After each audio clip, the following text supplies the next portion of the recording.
अस्सलाम वालेकुम everyone and welcome to my YouTube channel. आज मैं आप लोगों के साथ ट्यूटोरियल शेयर करूंगी एक बैग बनाने का, जो मैंने बनाना है इस विलो ग्रैनी स्क्वायर से। इस विलो ग्रैनी स्क्वायर का ट्यूटोरियल मैं ऑलरेडी आप लोगों के साथ अपने चैनल पे शेयर कर चुकी हूं और मैंने यहाँ तकरीबन ये 12 विलो स्क्वायर्स जो हैं वो बनाए हैं। 12 कंप्लीट करने के बाद अब हम सीखेंगे कि हमने इनको जॉइन कैसे करना है, इन तमाम विलो स्क्वायर्स को, और उसके साथ हमने इसको बैग के फॉर्म में कैसे कन्वर्ट करना है। इसके लिए जो हमें मटेरियल चाहिए, ऑब्वियसली मैंने ये क्रोशे किया था 3mm हुक के साथ, तो हमें यही 3mm हुक भी हम यूज़ कर सकते हैं, और इफ़ यू वांट तो हम क्रोशे नीडल की मदद से भी इसको जॉइन कर सकते हैं। और हमें फिर सेम ही कलर की जो है वो वूल रिक्वायर्ड होगी, और एक फ़ैब्रिक आप किसी भी पैटर्न का लेना चाहें तो ले सकते हैं, किसी भी प्रिंट का। मैंने ये वाला फ़ैब्रिक लिया है इसकी लाइनिंग के लिए। तो इन चीज़ों की मदद से हमने इस बैग को बनाना है। सबसे पहले मैं आपके साथ ये स्क्वायर्स को जॉइन करने का जो मेथड है वो शेयर करूँगी। ये मैंने 6 इस तरीके से रखे हैं क्योंकि ये फ्रंट साइड है, और 6 हम इसी तरह बैक साइड पे भी रखेंगे, और हमने इसको इस तरह से जोड़ना है। तो सबसे पहले हमने इन 2 स्क्वायर्स को जोड़ना है एंड इस तरीके से हम जोड़ेंगे। और ये हम सिंगल क्रोशे जो है ना वो करके हमने यहाँ पे इसको सिंगल जो हमारे पास क्रोशे है उसकी मदद से हम इसको यहाँ पे ज्वाइन करेंगे। ये मैंने इसको ज्वाइन कर लिया, लेकिन मैं सेम आपको मेथड भी बताती हूँ कि इसको मैंने कैसे किया है। यहाँ को मैंने यहाँ से स्टार्ट किया है और ये यहाँ पे मैंने कंप्लीट किया है। तो चूँकि ये हमारी फ्रंट साइड है जिसमें 6 ग्रैनी स्क्वायर्स बनने हैं, और मैंने यहाँ पे ये वाली 2 ग्रैनी स्क्वायर्स को ज्वाइन कर लिया है। तो अब मैंने इसको यहाँ से यान कट किए बग़ैर इस तरीके से इसके साथ जोड़ना है कि ये लाइन में पूरी यहाँ पे कंप्लीट करूँगी। तो सबसे पहले तो एक तो ये हमने इसको इस तरह से उठाना है ये, और साथ ही हमने इनको भी लेना है। तो ये हमारे इस तरीके से ज्वाइन होंगे। यू कैन सी कि ये 2 और ये 2 यहाँ पे इस तरह से मैं इनको ज्वाइन करूँगी। तो मैं सबसे पहले स्टिच मार्कर्स लगा देती हूँ ताकि मेरे लिए ये इसको जोड़ना आसान हो। कि मैंने एक ग्रैनी स्क्वायर यहाँ इसको अटैच कर लिया है स्टिच मार्कर के साथ, ताकि ये मुझे इसको ज्वाइन करने में आसानी हो। और एक मैं यहाँ पे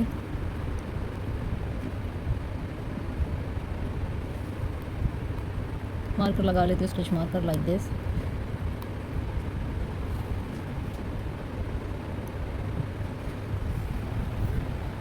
So it will be easy.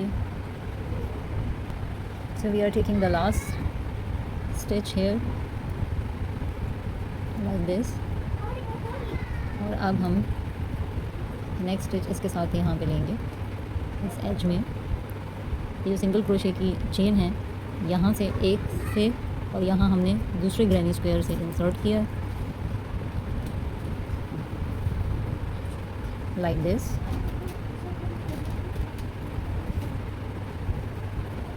इस तरह से, ठीक है। और फिर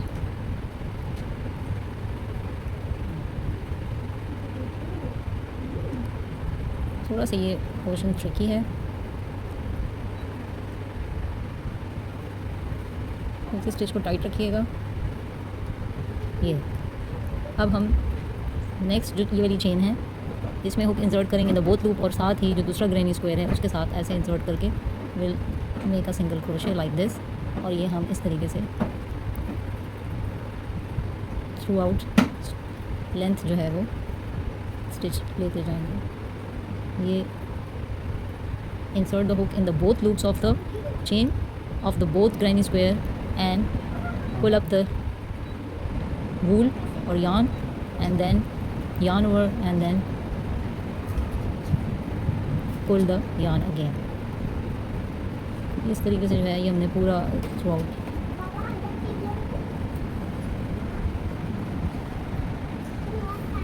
कैन सी। ये मैंने स्टिच मार्कर्स यहाँ लगाए थे और ये लाइन मैंने यहाँ से इसमें कंटिन्यू की है। तो ये मेरा ग्रैनी स्क्वायर इस तरीके से अटैच हो रहे हैं,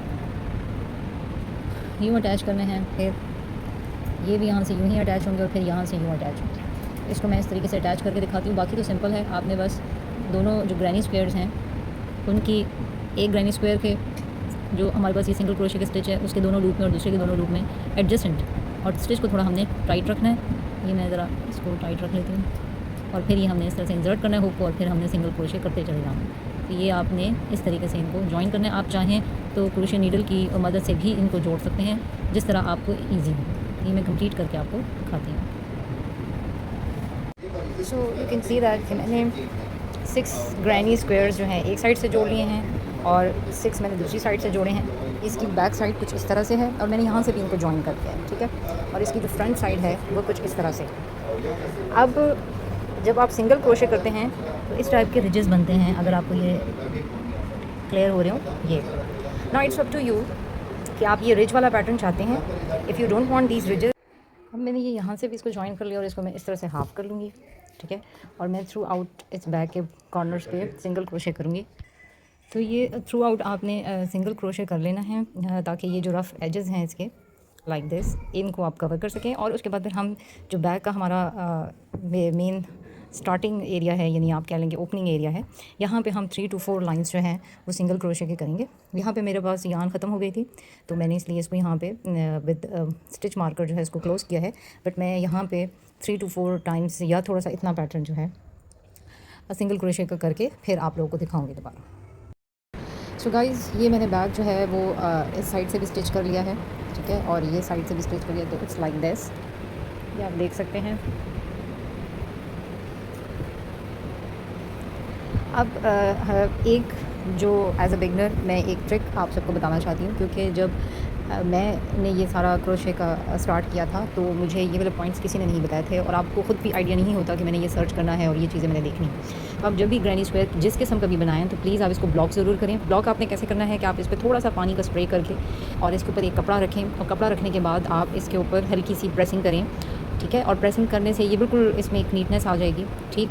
और उसके बाद आप इसको किसी भी कुशन के ऊपर लगा दें with the help of any Bobby pins और एनी पिन्स लाइक दैट। ऐसी पिन्स के साथ आप इनको ना कुशन के ऊपर ये चारों साइड्स सिक्योर कर लें स्ट्रेच करके। ये ब्लॉकिंग मेथड भी मैं आप लोगों के साथ इसका भी ट्यूटोरियल शेयर करूँगी, लेकिन मैंने ये अभी जॉइन करने से पहले ऐसा कुछ भी नहीं किया था, जिस वजह से मेरा बैग काफ़ी रफ़ था। फिर मैंने इसको सारा जोड़ने के बाद नीट किया है।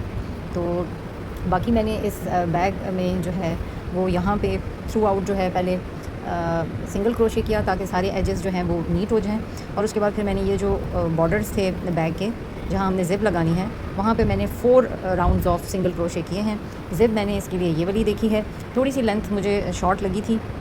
अगर आप देखें यहाँ से यहाँ थोड़ी सी लेंथ शॉर्ट है और मैंने मार्केट में पता किया, लेकिन इससे ज़्यादा लंबी ज़िप नहीं थी। तो हम इसको एडजस्ट करेंगे और मैंने इसकी ये लाइनिंग भी बना ली है। ये लाइनिंग कुछ इस तरह से बनेगी। मैंने इसके लिए इक्वल जो है वो इसकी कटिंग की और मैंने इसकी सिलाई की। अब मैं इस लाइनिंग को इसके अंदर एडजस्ट करूँगी, लेकिन इससे पहले मैं यहाँ पे ज़िप लगाऊँगी। इधर मैं ज़िप लगाऊँगी और फिर इस लाइनिंग को मैं इसके अंदर एडजस्ट कर दूँगी। सो गाइस, ये मैंने ऑलरेडी आपको दिखा दिया हुआ है कि इट्स लाइक दिस, ठीक है। और ये हमने इसका पाउच बनाया था, ये बैक से सॉरी मैंने इसको भूल से ही स्टिच किया। आप मशीन से कीजिएगा, मेरी मशीन ख़राब थी तो मैंने इसको इसी तरह से कर दिया। तो अब हमने जो ज़िप लगाई थी, मैंने ज़िप लगाई है वो इस तरीके से कि ये जो लाइक दिस, ये भी मैंने हाथ से ही स्टिच किया। आप लोगों ने इसको सिलाई मशीन से करना है इस तरह से। You have to put zip like this, कि जो सीधी साइड है उसके ऊपर आपने ज़िप को ऐसे रख के सिलाई कर देनी, तो ये इस तरह से हो जाएगा। अब हमारे पास ये एक पाउच सा बन गया है, इट्स लाइक दिस, ठीक है। और ये पाउच मैंने इंसर्ट करना है इन दिस बैग। इसमें मैंने इसको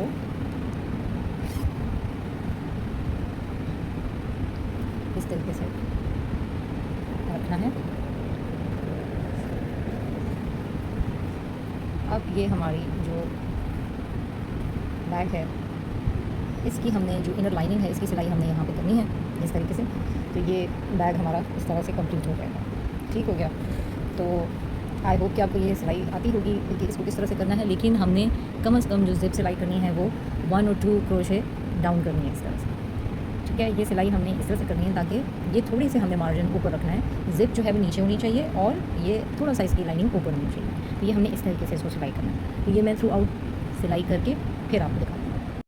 so guys, this is how the bag is completed. और आप चाहें तो इसके लिए एक स्ट्रैप भी बना सकते हैं और स्ट्रैप बना के भी लगा सकते हैं। अदरवाइज़ आप इसको मल्टीपर्पज़ की यूज़ कर सकते हैं, like kind of laptop bag, आप उसके लिए भी यूज़ कर सकते हैं। और ये मैंने इसकी ज़िप लगाई है और ये अंदर से इसकी लाइनिंग लगने के बाद ये कुछ इस तरह से है, ठीक है।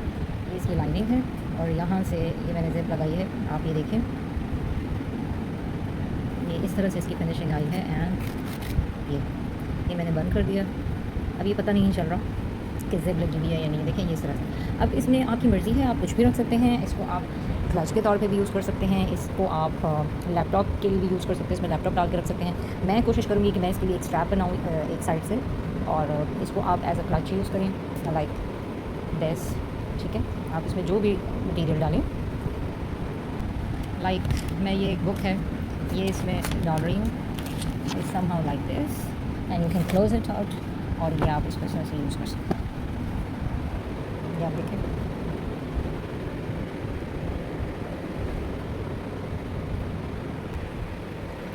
ये कुछ इस तरह से है।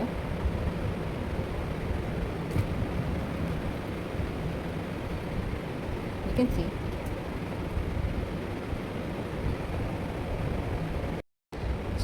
This is the willow granny square, जिसका ट्यूटोरियल मैंने आप लोगों के साथ पहले भी शेयर किया था, और एक स्क्वायर बनाने का ट्यूटोरियल। मैंने यहाँ पे इस बैग को क्रोशे करने के लिए कम से कम 12 विलो ग्रैनी स्क्वायर क्रोशे किए हैं, 6 एक साइड पे और 6 दूसरी साइड पे। अगर आप इससे किसी और किस्म का हैंड बैग बनाना चाहते हैं लाइक, तो उसके लिए भी आप, और साइज़ आप यही रखना चाहते हैं काइंड ऑफ टोट बैग, तो 6 वन साइड 6 अदर साइड, और फिर 2 इन साइड्स के लिए, 2 इस साइड के लिए, और बेस के लिए आपको 3 क्रोशे करने पड़ेंगे। तो 12, 13, 14, 15, 16, 17, 18, 19। तो अगर आप टोट बैग बनाना चाहते हैं, तो मैंने एक क्लच बनाया है ना, लेकिन अगर आप प्रॉपर एक बैग बनाना चाहते हैं तो उसके लिए आप 19 विलो स्क्वायर जो है 19 विलो स्क्वायर क्रोशे करें और आप ये बैग बना लें। सो या इट्स लाइक दिस। तो 19 विलो स्क्वायर क्रोशे करके आप, बेशक फिर आप जिप ना लगाएं यहाँ पे, आप यहाँ पे सिंपल एक मैग्नेट बटन भी लगा सकते हैं, और इसको भी हम यहाँ पे और यहाँ पे हुक्स लगा के एक स्ट्रैप लगा के शोल्डर बैग में भी इसको कन्वर्ट कर सकते हैं इफ़ यू वांट। तो ये शोल्डर बैग में भी कन्वर्ट हो सकता है।